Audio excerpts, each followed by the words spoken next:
This is the second video I'm making about this little project I'm doing for finding contemporaries and historical figures. I just plotted two more political figures in this chart. The first one I did was Elizabeth I on number 7. I plotted Henry the Navigator 21 and the Yongle Emperor of China in the Ming Dynasty for 22.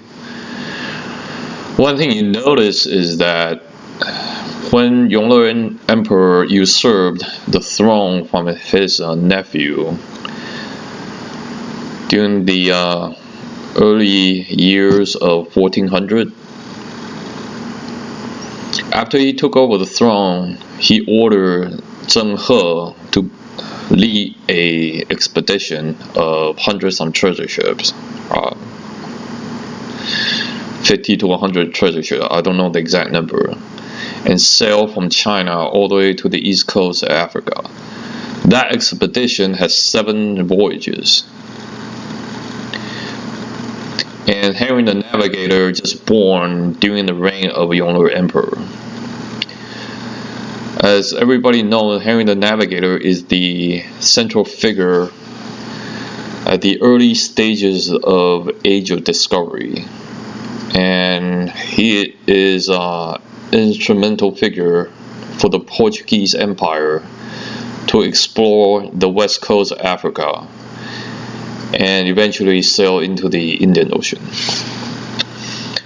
One thing you notice is that Yongle died in the reign of Henry the Navigator, and after Yongle died, Zheng He died.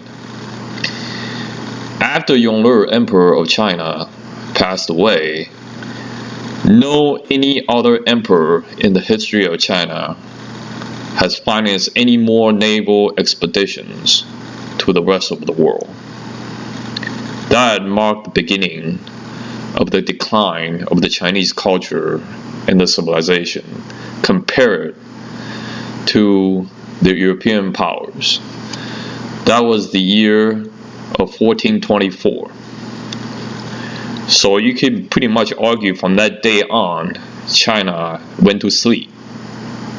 It didn't wake up until 1980 when Deng Xiaoping decided to open its door and embrace capitalism. So that's 556 years of China now taking the central stage in the world, or actually live up to its potential. And one of the reasons I believe is that because the European powers at that time were seeking trade with Asia, but the route was blocked by the Ottoman Empire. And as everybody knows, the Christianity and Islam didn't get really cozy during that time. So Portugal, Spain, France, and the England, or at that time I shouldn't say the British, but the English at that time didn't have any route to trade with the rest of the world. So they were forced to explore the rest of the world through naval power.